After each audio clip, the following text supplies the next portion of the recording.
And now, coming to you from the Pensado Media Center, powered by Westlake Pro. Transformers to Pacific Rim, Call of Duty to Resident Evil, our guest does it all. Grand prize winner today, sneak preview of a new mix contest, an audio tattoo. What? Absolutely. What? You're at the place. It's Pensado's place.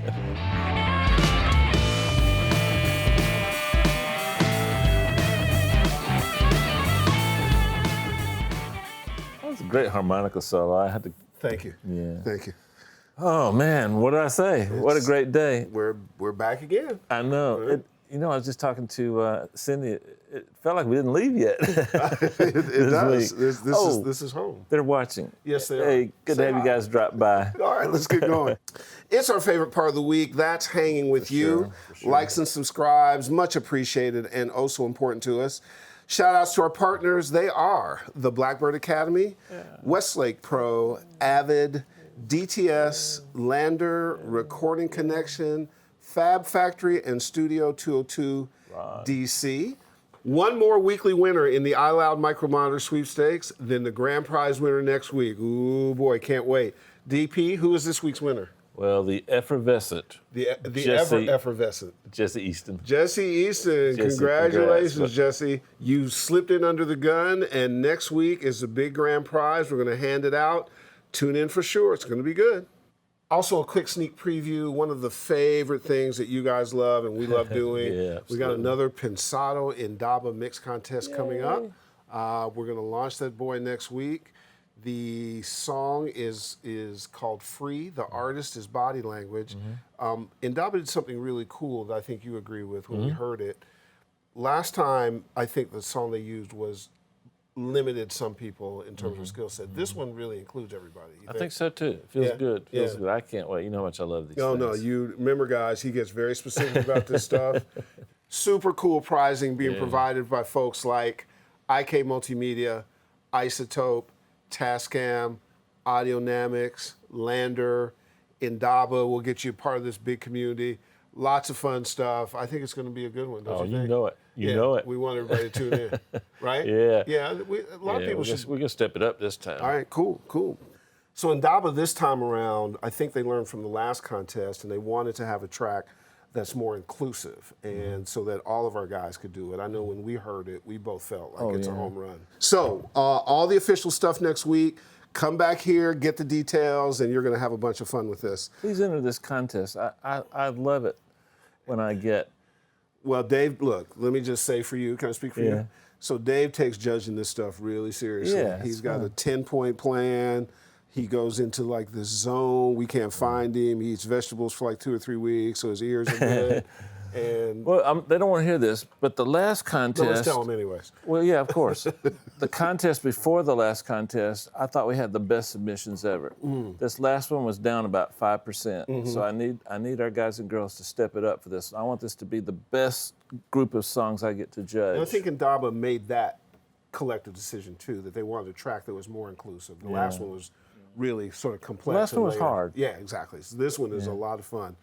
Now let's meet the Hungarian homie whose hair got cut in the hood. His mama named him Django. The expression that Dave just gives me, he just looks at me like, do something. You didn't know about the black hair experience? I just was amazed about how well your mom plays the timpani. That's some startling stuff. She's talented, isn't she? I know. I mean, she's never off each week. I know. People don't know that's live. I know. Amazing. So, oh my God. You guys so are Chauncey, crazy. how are you? Man, I'm doing great, honestly. Yeah? It's a good week. And got another Hungarian here. So We've got dueling Hungarians. Especially You and good your week. boy. Is that legal? It is legal, but Chongor sent me a piece. So, we're trying to find things for you guys that just kind of push the audio envelope and things are really interesting. We took the whole team up to Facebook and found some incredible stuff and on and on. Chongor sent me a piece about an audio tattoo. Can we roll it? Yeah, let's roll it. Let's roll this. Check this out.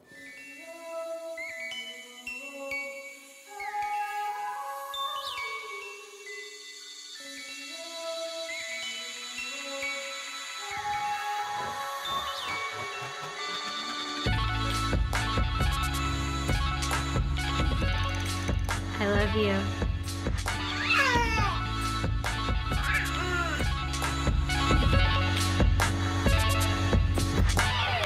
So now you can use your tattoos as a seduction device. It's just get the audio tattoo, run your phone over it, And you're done. Does it work with a Sharpie? And water-based ones where you lick it and just put it on. That's coming. Oh my! Pretty crazy, right? Where technology is going nowadays, it's unbelievable. And how audio is so much at the forefront of it. Yeah. Cam made a joke earlier about how he's wondering who's gonna get the first symphony tattooed on them. Wow. It's coming. It's coming. So all good. Everything's otherwise. Yeah, good. well, this is Chongor actually rock climbs with our guests, so I didn't know it's that. a pretty That's cool cool. thing. Coworker of his guest. Do you have any tattoos, Chongor? Tattoo free. Yeah, no, we can't. I took him to the hood to get a haircut. That's a whole other cultural experience. He did good. I saw that movie. Yeah, hood haircut. What, Cuba's in it, right? Cuba Gaunt's. On a serious note, we want to take a moment from Pensado to remember and honor those who fell prey to the stupid, senseless violence in Manchester this week. 8-year-old kids, really? From our chair to you guys and to those families who've fallen, is complete cowardice. It is stupidity. It's not strength. We are better than those who perpetuate it. Remember to stay strong, keep your heads up, and prayers from all of us at Pensado's Place. Just want you to know that. So get us into the Groove 3 ITL, my man. This is another take on how to use drums to influence genre. This guy did a good job of it in this ITL. Cool, roll it.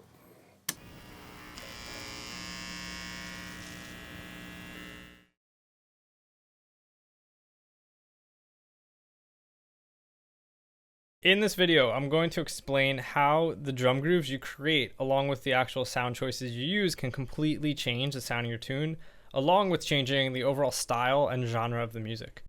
So for this example, I have this piano loop.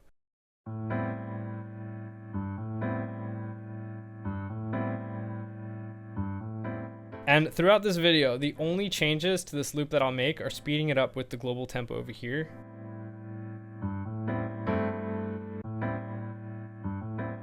and by bringing the speed down. So I'll bring this down to 100 BPM. And I'll play a hip hop groove over this piano part.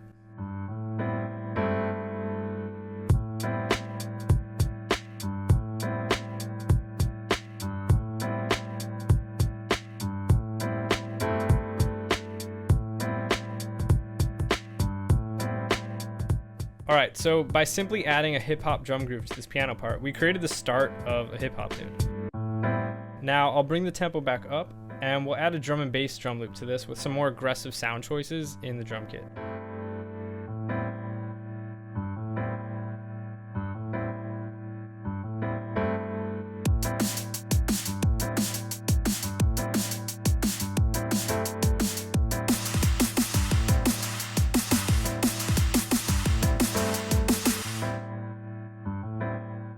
Now I'll bring the tempo down a little bit more, and I'll add this jungle groove to the piano.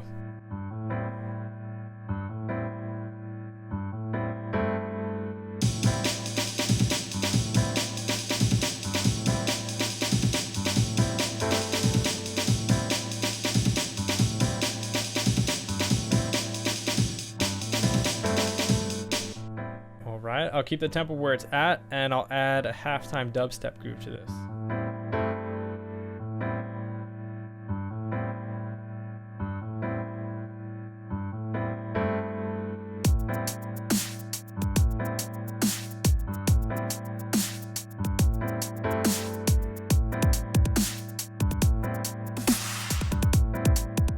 So you can hear the sound choice of the drums, the tempo, the actual MIDI note placements. These all play a huge role in changing what this piano piece sounds like. And from here, I'll bring the tempo down a bit, and we'll add a trap groove to this.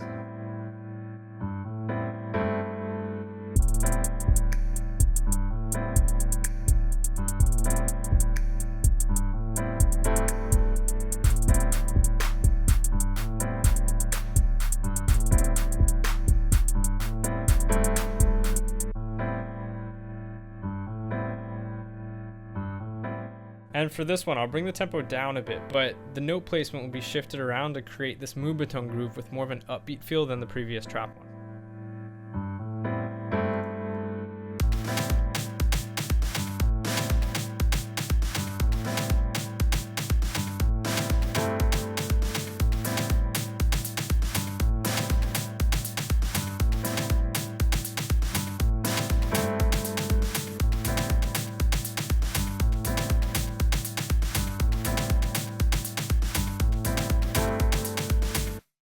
So you can easily hear how the drums change the way we hear certain pieces of music. And it's not all about the actual grooves, but the sound choice plays a huge role as well. For example, the drum and bass groove had this modern, aggressive sound to the kit, similar to the dubstep grooves kit, where the jungle groove was playing a similar pattern, but it had a different feel and overall vibe because of the sound choice, which had this classic acoustic drum sound. So from this simple example, you can hear how powerful it is to understand a wide range of grooves for various styles of music, as you'll essentially be able to create any style from those drum parts. Now, of course, the overall songwriting and all other instrumentation involved with the tunes 100% contributes to the song style, but there's something about the drums and the overall rhythm that really classifies a song into a category, especially in electronic music. If you think of electronic remixes you hear, a song may have the same vocal part, same melody, same chords, and other elements may be the same. But when the drum groove, the sound choices, the overall rhythm of the track is changed, is when people start to think of a new category to classify this as. And these are all based on experiences I have as an acoustic drummer in studio scenarios, where many times an artist would be like, can you give me a hip hop groove to this, a jazz feel, a rock feel? And depending on what I played would completely change the direction what the style of tune was. So in the end, as a drummer, knowing how to play a wide range of styles and grooves really allowed me to create music for any genre, giving me the power to create new direction for any tune. And having this knowledge as an electronic producer goes a very long way, as many producers today are writing and creating songs as well with heavy focus on drum patterns. So as a producer, having the knowledge and understanding of large variety of styles and sound choices will really open up what you're able to create. Sound design that runs the gamut from hit movies to hit games.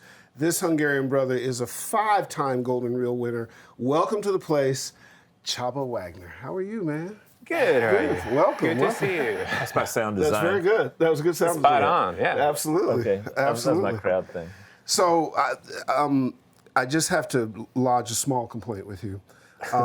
As a gamer, your sound design effects, I have countless lost hours shooting things, trying to Gears of War, Call of Duty. I sort of disconnect from business and my family a couple times a year. Chonga can tell you. And then when I get stuck, Chonga comes and saves me. But what I have found is that the work and the process in those things are extraordinary. To me, there's almost no difference between them and film. No.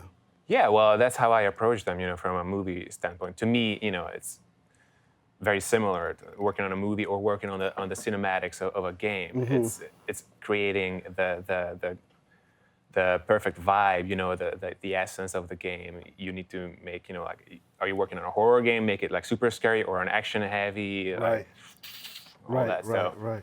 Wow, it's so fascinating when you indulge in it, because I'm a moviegoer, and I was coming from your house one day, just to give you an example, when you lived in Agua Dulce, and when you came toward the freeway, there was always this tableau of mountains that had snow on top of it, and I'm telling you that I was driving going, I just saw a movie that looked exactly like this. Like, there was no correlative difference. Then when you add sound that's at that level too, you just transport into another place that is absolutely real and makes the experience really specific. So you've got to think that way, process that way, think about the audience, think about what you use, then create the processes that get to that kind of realism. That's right. Is that kind of the... Yeah, that's pretty much what it is. That was good. That was really good. Thank you. Thank you. I'm gonna back up a couple of steps. What defines sound design as a profession? Are you responsible for all the audio in the movie or in a video game, or is it Is it just explosions and gunshots? No, what's the definition? Is Foley part of sound design, or is sound design part of Foley? We can count Foley part of sound design because we have to massage our design with Foley and sometimes modify one to complement the other. Yeah. It's a team of people. Yeah, it's a team. It's a teamwork. So it's never just me alone. I would be so selfish to say that. It's always a very talented group of people, either when we're working on a movie. But in terms of what you do in sound design, where does that come into the scheme of things? Do they put the sound design in before the music or after the dialogue? What do you see to work to create those sounds? We kind of work, parallel to the music department and everything. So when we get the movie or the game, we work against a temporary music track and some raw dialogue. So then we start our design, and sometimes even, actually very often, we work together with the composer to tell them, like, okay, so in this part, we should be doing this. It's gonna be super action heavy. You shouldn't be using drums because we're gonna take over all the real estate there. Absolutely. So try to focus on strings, da-da-da-da-da. Yeah. So when you say the drums taking up real estate, your sounds have a tempo to them, and if you use drums, it'll interfere with that tempo? Well, we have a tempo mostly in the trailer world, where we have to tempo map, the music. Explain that. So basically, when we're working on a trailer, we get the music that the agency wants to use. So we tempo map that to create a grid where we can see where all the beats are. Then we just put all the effects on top of those beats to work in harmony, in symbiosis, basically. So it'd be like pow, pow, pow, pow, pow, pow, pow, pow, pow, pow, pow. That would be in time like that, right? Basically, yes. And so the funny thing about that is, when I'm done with my design and I turn off the music, you can still hear the music from my effects. So if I create like a whole scene with explosions and everything with the music beats, it's gonna be like you can hear the actual music. Okay? Dun dun dun dun dun dun dun dun dun dun dun, and it's there because the trailer is a specific tool, so that's meant to capture your attention, get it in a short span.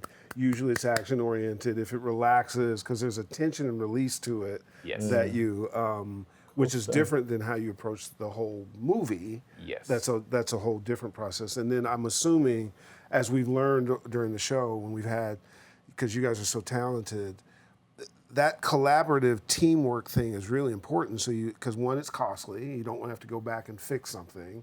Having somebody come in at the end and going, I don't like this and change that. And if I have it correctly, it's a big committee process. There's a lot of people to satisfy, isn't it? There's always a lot of people to satisfy, even if it's movies or trailers. There's always a lot of people who come in and say that we need to tweak this way because we need to focus on the dialogue, we need to focus on the music, and all of that. Who would be in a film, who would you either answer to or take direction from? The director, the composer, different, or is it somebody in a sound department? Well, definitely the director, but the director basically collaborates with the sound supervisor, and they duke it out, and then the supervisor tells us, like, okay, guys, just do this. Oh, okay, got it. Just don't worry about what he said. Yeah. Is your title sound supervisor? At the current company where I work, at Source Sound, yes, I'm a sound supervisor and senior sound designer. On the movies, I worked as a sound designer and a sound effects editor. So do you hire yourself? Hire myself? No, you don't. So if you're doing these things in tempo, I'm fascinated by that. That's a musician thing, because it's like a drummer is a musician, but he doesn't play notes. You're playing tempo in rhythm. So rhythm is what a drummer does. Drummer's a musician, therefore you're a musician, right? I guess I am. I don't play any instruments, so. But you have a great sense of timing, though. Well, Sorry, Herb. well, no. It was. I was adding on to your question. Then, in terms of, because there's a fascinating, there's a great immigrant story here. You've been here for 6.5 years. You've been very successful at doing it. You're still at the, heading on upward trajectory in your career. You're a young guy doing your thing. Yeah, you are. We're the old guys. You're good. Did it start with you learning how to be an engineer, a mixer? What was the talent skill that got you to this? Well, that was interesting because I had no knowledge of anything, how things work. So Really? That's when probably I an was advantage. Yeah, it's just basically when I was 8, I started, getting interested in sound and the sound of movies. Terminator 2 was the big kick for me. That was like, that sounds really cool. Yeah, What? yeah. How do you make something like that? Yeah. And throughout the years, I was trying to figure out, kind of deconstruct how sounds like that can be made. And I figured out, oh, big guys are using this thing called Pro Tools. So I bought Pro Tools Empowered like when I was 16, 17, something like that. And since I had no way to learn anything about this, I just had to figure it out on my own. And I just learned it, Just from there. Yeah, Self-taught. from there. I self-taught. Basically what I did, I grabbed scenes from movies like Toy Story and all those movies, Nice. deleted all the audio, and I recreated those scenes with my own sound effects. I cool. recorded my own sounds and all that. So, Remember that, guys. I mean, really cool. what a great exercise for you to work on your craft. Can I bring myself into the conversation? Please. I used to do something similar. I would sit, and instead of going to sleep, I had a little cheap-ass CD player, and I got thrown out of my apartment and bought a GML equalizer, and I'd sit there equalizing CDs, and of course I made them all worse. But after about 3 years of that, every night, I made one better, and I was just the happiest guy. But I think that while we're talking about personal stories, I do think that tinkering and feeling your way through things is it's like an illness. It's like a virus you can't get not rid only, of. but you also need to You scratch didn't have it. an option. You had to do it. But also for both of you, it ended up you teaching yourself how to do this, I'm guessing, also allowed you to create, Csaba's signature. Like you have a way of doing things that's unique to you because you taught yourself that way. I think most of the talent that we have at some point in time has their own signature because they're willing to take convention and then twist it and kind of find their way to do it. Don't you think? I think it's totally true. And it's a funny thing that I very often meet people that are just out of college or something, and they're doing things in a very specific way. Mistake. And that's the mistake. To me, there were no limitations because nobody told me how to do something. Exactly. So I figured it out, and when I show it to them, and they're like, "You cannot do that." I'm like, yes, you Yes, can. you can. Yeah. Yes, I'm you working. can. You're not. Yeah, exactly. So that's an interesting way to Yeah. learn things and implement that in your work. And so I have a very specific work method, and others are like, "Really, you work that way? How?" and see, I think what we've learned from the show. I watched Dave do. Dave's done since I've known him. I guess I probably do it my own way. You do it. Is that the idea of taking all this technology? The goal is for you to use it, not it use you. Yeah. And you find your way in it, and it may not be conventional, and that may be your way to. Sometimes you get seduced by the technology too. And it'll limit you. Do you have a preference, game over film, or are they both so much similar processes that there's not a difference? No preference. Okay. I mean, maybe I have a little bit of, more freedom on games. Yeah, that's what I figured. It feels to me like there's a big psychological component to what you do because, like, sometimes taking some coconut shells sounds more like a horse than if you drove a horse through the studio.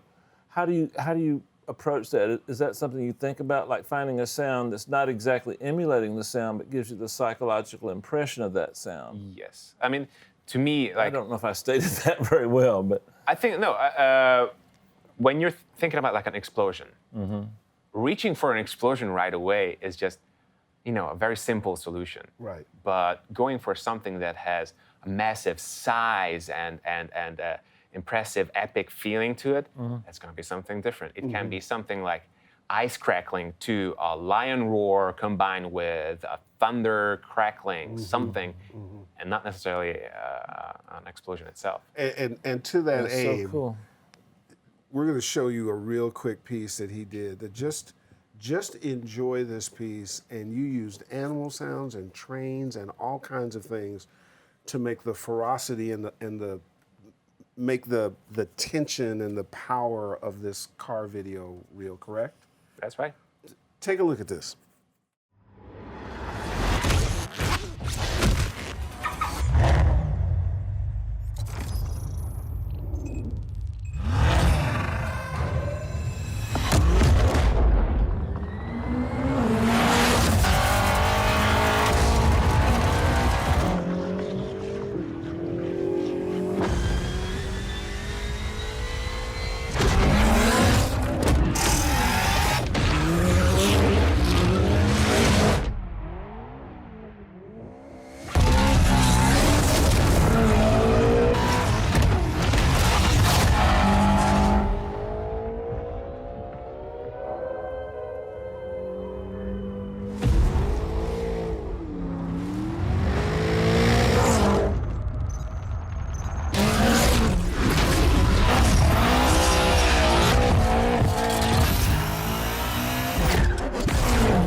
So I mean, when you show, now that you guys have seen this piece, when we showed this piece in the green room, we all were so astounded at it separately, and because you explained it, but we all heard different things. Like as soon as I saw it, I reacted to just the train and how that blended in to make that thing world. And then, you know, I love that you showed the wolf and what it meant kind of in it.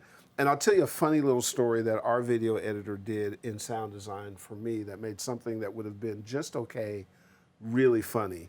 So I got an award last year, and I had to do kind of a retrospective of my career. And there was a part where I moved from Canada to Kentucky, and I grew an afro, and I became really black, sort of. And so when they cut to the picture of the afro, it's kind of funny. But then they cut to the picture of the afro, and he put an explosion behind the music, and it made it hilarious. Like I couldn't breathe. Just that. I remember. So the science of what you do is so subtle, but it would be devastating if it wasn't there. They would just be pieces that sit flat, correct? Yeah, I mean, You're scoring, really, in some ways. Yeah. yeah, I You're guess scoring so. kind of the action of the thing. Yeah, I mean, for example, in this piece, Yeah. the car, it's a vicious car, and it has a beautifully sounding engine and everything. Sure. But my job is to create everything around it, how to create the feelings, the essence of speed, the aggression, how we go from one cut to the other, and not just going from one cut, just like, okay, here's another shot, but going with an aggressive, kind of like, wow, here we are, and you feel that aggression in the piece. In your day-to-day life, are you just ADD when you hear things? You just go, oh my God, that sounds... Very often, I bet. yeah. I bet. Yeah. Oh, his face lit up. Yeah, no question. Oh, yeah. Say hell yeah. Plus He got excited about Well, that. plus he's entirely too good looking. Like you can't be good at it and be that handsome. So there's a foul somewhere there. Yeah, I'm screwed up in the head, so yeah. How has the journey been? I mean, you literally, even though you had visited 8 years ago, you moved here permanently 6 years ago. Did you just come in and get your hustle on and have people notice you? Did you know anybody? How did it happen? Well, when I came here 8 years ago for the first time to do an internship, I built a lot of connections, and I started working for those people, and then they helped me to get my visa, and that's how I came here 6.5 years ago. But it was funny because when I landed, all those projects, they vanished. Really? Yeah. So I you was, thought you were coming to work, Yes. and you got here, there was nothing. nothing. Oof. Welcome to So, Hollywood. yeah, that's right. Yeah. So after that, I was lucky because like a week later, I was hired by Sound Deluxe, Yeah. Sound Deluxe DMG. I love those guys.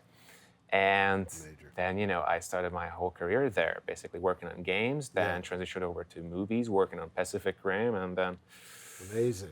I mean, movies I go to, I've seen. I'm envious because I like that kind of stuff. How, I would imagine sound libraries are big in your world, are they? That's right.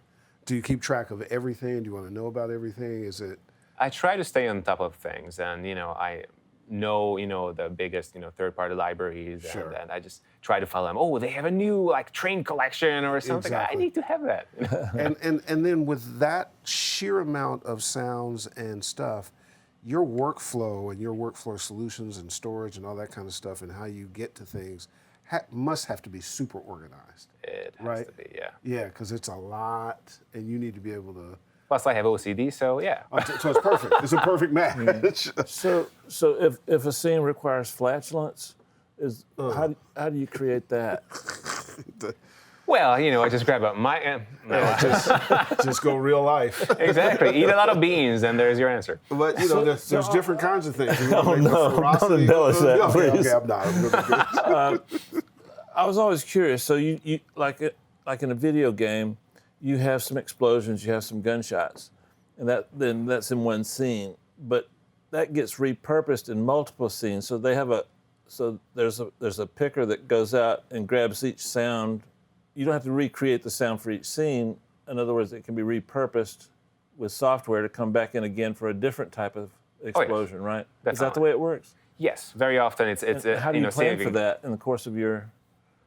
Well, in my work, basically, every time I design something, I save it out for myself for future, recycling, so to speak. And I just, grab those elements for the other scene, pull it in, and, that just saves me a lot of time to have that at hand and recycle those elements. What, do you work on a DAW? Do you work on Pro Tools? What do you, when you're Pro doing Tools, stuff? Pro Tools is my number one thing. Got it. And interestingly, I do a lot of design in Sound Miner. I have my VST rack, fully pinned up, and it's just doing a lot of crazy processing going on. So, where is the space going? Do things like virtual reality and augmented reality and all those kinds of things, is that part of your world in the future or current, actually? Currently, yeah, it is. At our company, we do theatrical trailers, game trailers, commercials, VR. So we do it all, and VR is becoming bigger and bigger. Because when we have our conversations with people, our purview, our view is almost everybody's a publisher. Everybody's is dealing with digital media, from the person posting on Facebook to bigger companies. And at some point in time, you're competing to make sure your stuff is either heard or is good or is competent. And so more and more people are having to have some awareness that these elements are important. And so as we talk with some of our Silicon Valley friends and so forth and look at the things they're thinking about, we're seeing more and more that they understand now audio is so critical to what they're doing, and they're paying attention to it, which we love, actually. We're like, yeah, we told you we're important shit. Last night, actually, I watched, the movie Get Out. Yeah. So Jordan Peele, who is the guy who directed, fascinating story, but he was talking about that what he requested in the score and the sound design and all that stuff, because he was mixing these different things, horror and comedy, kind of a racial context and other kinds of stuff. And he said, black music is full of hope. And I asked my guy to make a song that had no hope in it. I wanted a sort of spirit that had no hope, and then sound design matched that. And it was clear to him that this was 50% of the process. Capturing it and the acting and the dialogue and the writing of it was one part, but if you didn't have the sound correct.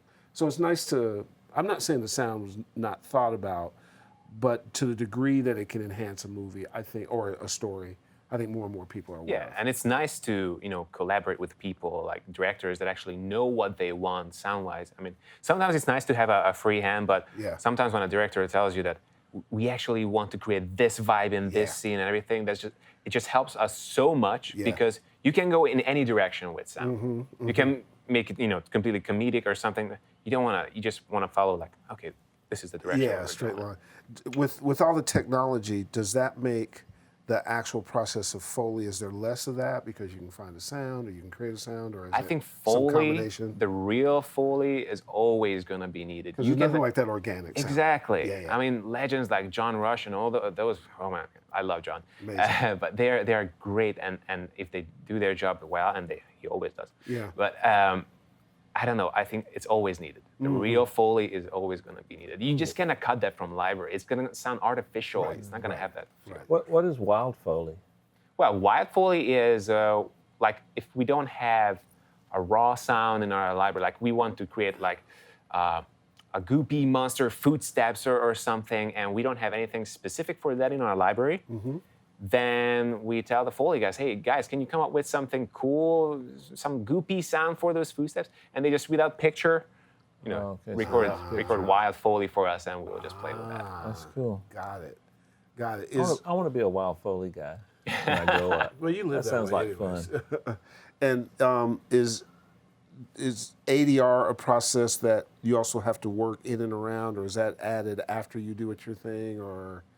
I think it comes in whilst I'm working on certain scenes. Yeah. But we just have to make sure, even if there's a temporary line in our scene, to work around that sound-wise. You don't want to put the craziest, funkiest explosion right in the right on top of the dialogue, because then you're screwed. Absolutely, you are absolutely screwed. If somebody out there watching wanted to do exactly what you do, how would they start? Is there an education process now that wasn't available to you? Is there some way to start in this as a profession? Because if I was starting my career, I might be doing this. I like this, but where would I start? how is like you just grab some gear and start making stuff up? But I think that's the best way to do it. Like, if you have passion for it, you will figure it out. But nowadays, you have unlimited options, online courses and everything that you can take to pick up the basics. Learning the basics, I think it's quite important to just know, like, okay, if I do this, that does this in Pro Tools, and all those things, basic things. But figuring out the design, I think there's always more than one way to skin the cat, right? Sure. So basically, you can achieve what I'm doing through like 600 different ways. So I'm not gonna tell somebody, okay, if you want to do what I'm doing, do this. Right. No, it's not the way to do it. Just figure it out. Yeah, you have the license to figure out your way to do it. Once you get the basic education down, then you go off. And I already saw people who were trying to recreate this cars piece. Yeah. You know, and like, okay, nice take. Yeah, got it. Does going to a traditional engineering school help or hurt? Or is it necessary? Since I've never been to an engineering school, I have no idea. Right, and that's a fair answer. Does it pay well?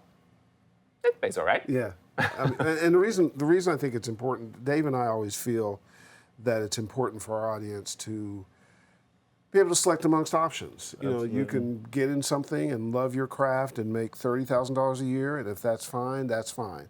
And you also can do something that you love and make 75 or 80 or 150 or whatever, depending on what it is. And I think that you have to sort of match your passion to how you want to live your life and be upfront about it, have a conversation about it. So that it's good to know. One thing I know is that most of the sound design guys we have on generally park really kind of nice cars and they look coiffed and comfortable. They don't look stressed out. Have you seen my car? It's a Honda Fit. Oh, that's okay. That's just because you're in shape. That's the Mercedes in the garage.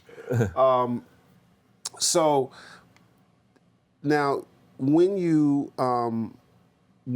do a successful game, is it likely, you know, like when making a record, if the team that made the record is successful, oftentimes the artist or whatever will come back for the same team.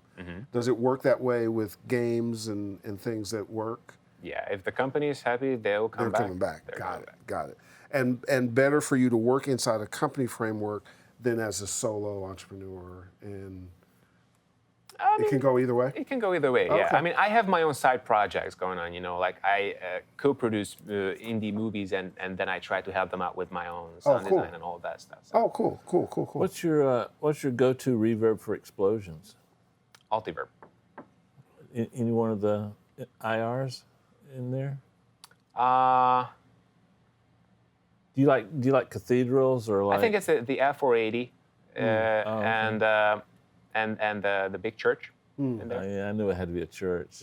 Yeah, it has a nice tail to it. Yeah, I use churches in my music too. All the time. I use a smaller church. I knew that. In Louisiana. You know, you should be a guest on the show. You know what?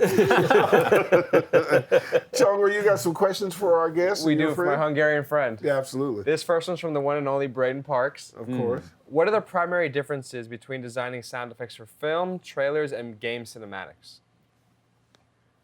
Of course, Wow. He'd hit you with that, of course. My own colleague is hitting me with this question. Of course. He's testing you. The big difference between, I think, well, in the movies, you have a huge dynamic range. Like you work on 85, so you can go really quiet and then you can go really loud and make something really impressive. With cinematics, you work like 75 or 65. And so you have to count that compression in there and kind of carve things out even more carefully. And for trailers, the big difference is basically make everything work perfectly in balance with the music and in perfect harmony. Got it. Can I put a part B to that? Sure. For it. Do you, in the exact same question, but do you take into account the size of the speaker? So if it's for a TV, it would have little speakers. If it was a theater, it would have big speakers. Do you take that into account in terms of the medium? What I do is I test what I'm working on tiny speakers as well. I have two little Aventone speakers on my desk. So I always A/B, so I play it on my 5.1 system most of the time, and then I just hit the button and I'm like, okay, so this is what it sounds like. So it should be a little bit different on a smaller speaker, so to make it equally impressive. And then I switch back, I'm like, holy shit, this is now huge. It's incredible. So, yeah, exactly. That's cool. Cool stuff. Got it. Good question. Chongo, give us another one. This next one's from Will Rogue. What has been the most complex item, person, or monster you've had to create sound design for, and what was the workflow for that?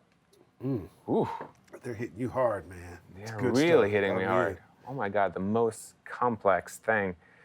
I think recently it was Halo, where we had to create, on Halo Wars 2, there was a Sure. huge cinematic. It was almost like an identical scene in Star Trek Beyond. It was a huge swarm of spaceships coming in and just ripping, all the big mothership apart and everything. Sure. And creating the size and the millions of ships flying together and so creating that, holy hell, bet that was a lot of work. That was a lot really of work. specific, detailed work. Yeah.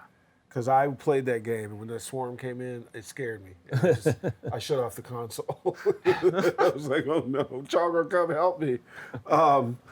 Man, and just 6 years here and doing your thing. Wow. The film side of the world. Is there a certain genre that creates more sound design needs or not? Like, is a romantic comedy less work than a horror film or a film with a lot of special effects or Or sci-fi. A drama and romantic movie is always going to be less designy Right. moments. That's However, I always appreciate the quiet moments, even in a sci-fi movie, because you can play around with so many things, and even an opening of a door can be very interesting and can have a feel to it. Like, it can be cold, it can be warm, it can be scary, Absolutely. it can be anything. Absolutely. So I love that. But obviously, sci-fi and action has a It's just lot of lot sound going design on. going on. Yeah, Optimus Prime requires a lot of Oh yeah. a lot of stuff. Now, DP, you got a big test here because my boy. man's quick. International ball players are really good. Are you ready? Yeah. Do you want to stretch? Oh, was that your sound design? yeah. I was supposed my to get hat back on. to you. All right, so this is batter's box, and let's see how Chaba does. Okay. Sheesh. Timing.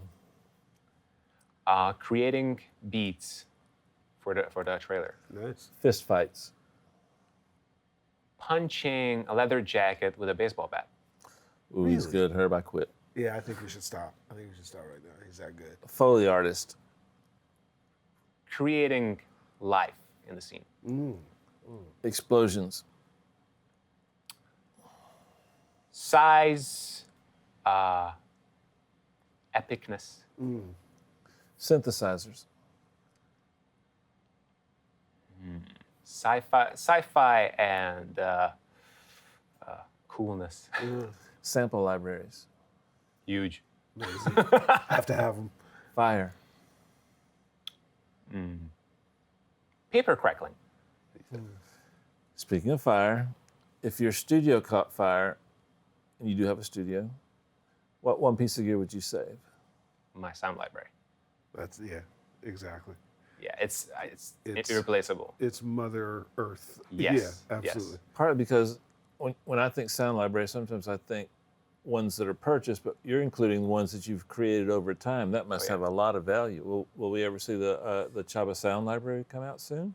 I don't plan on it. I keep it close to the chest. Absolutely. You can never have it. We have a little platform where you can release it through, I know. do. You know what? Honestly, maybe at one point in the future. Sure. Yeah. Sure. I mean, it'd be fascinating because I think, what I think is sort of fascinating about where Csaba is you think about sound designers and kind of to the degree that you think about it, you think about guys that have been doing it for years and they're grizzled and wise and but I think anytime you have and those folks are superiorly super talented and there's no diss to them, but I think sometimes when you have a fresh approach and you're kind of looking at it differently and you're willing to break rules and all that kind of stuff, there's things that come out of that you just don't know what's happening, but it's it's fun to live in that space, right? Because you just don't know when your new idea is going to meet the right project But also too, when you have a passion for it and that passion grabs you at an extremely young age, by the time you're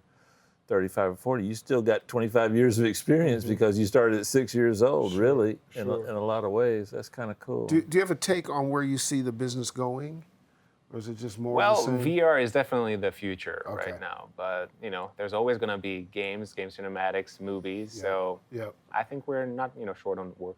And I'm I'm sorry. sorry, go ahead. Oh, have you ever done a porno movie? No, not yet. But he's up for the challenge. That'd be neat. Sounds Maybe I like should co-produce a porn. You wanted to do sound design or be in sound it? design. Oh, I didn't know. You said, have you ever done a porno movie? I was you just... got that side locked down. I can't Oh, yeah. compete with you. No question. Chubby black porn. This has gone completely left. Wow. So if you were to do a porn movie, like what sound would you use for? Oh, Lord. Here we go. I was going Yeah. So the show just crashed and Here we go. Oh, well, the flatulence thing. Remember the old elbow thing for flatulence? Oh, my God. It has really gone completely off the rails. Hey, man. Welcome to Creative, Pensado's Place and the craziness Thank that it you. is. Now, I tell you what, Herb, all kidding aside, that's always been something that fascinated me. The way that you can take a sound that's not the real sound and psychologically make somebody realize or think that it was the original sound. Because when I was a little kid, my grandfather used to listen to old radio shows that were like ancient. And the way they created images in your mind, I've always tried to incorporate that in my mix work, to create an image with a sound, not just hear the sound. But you do that same thing multiple times on steroids, and I think it's a beautiful art form, Yeah, And I think it is an art form. I think it's completely an art form because all you have to do is imagine whatever you're looking at or playing without it. Yeah. And it just is not the same thing. You know what? I just remember, sorry to cut everybody off, but there was a time in my career about 10 years ago, and prior, I'd like to leave the TV on, but with no sound while I was working. And I had assistants that just got angry at me. Like, it drove them nuts. And because what they're expecting. Because visual without sound is just, I got it's you. just nothing. It's just You irritating. were going to say something. I was just going to say that it's all about taking things out of the context. So basically, a boring everyday sound can be the most interesting sound in a movie. Like on a trailer, like a Star Wars Battlefront trailer, I used a very old oven from my first apartment where I lived. It was a creaky, old, shitty oven, and I recorded its sound. And I'm like, one day I'm going to use it.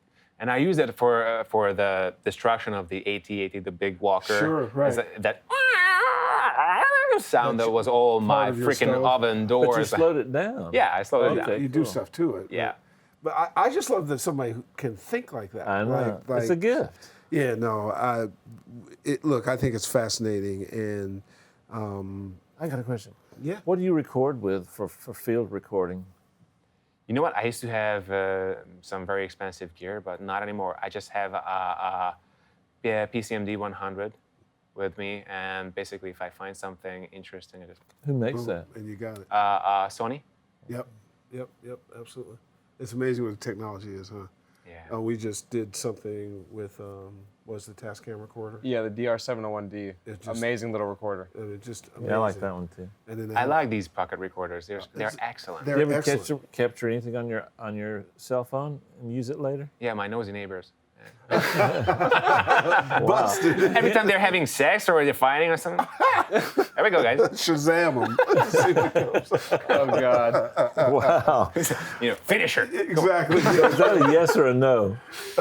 It was probably both. Occasionally. I was at a hospital, not for myself, but I was at a hospital, and I don't know which hospital that was, but the door had a very weird sound, and I'm like, holy shit, I had Gotta nothing get with that. me, so I had my phone with me, Yeah. and I recorded that. So you're always looking for sounds. Well, I right? don't think you can help it because when you hear something, Yeah.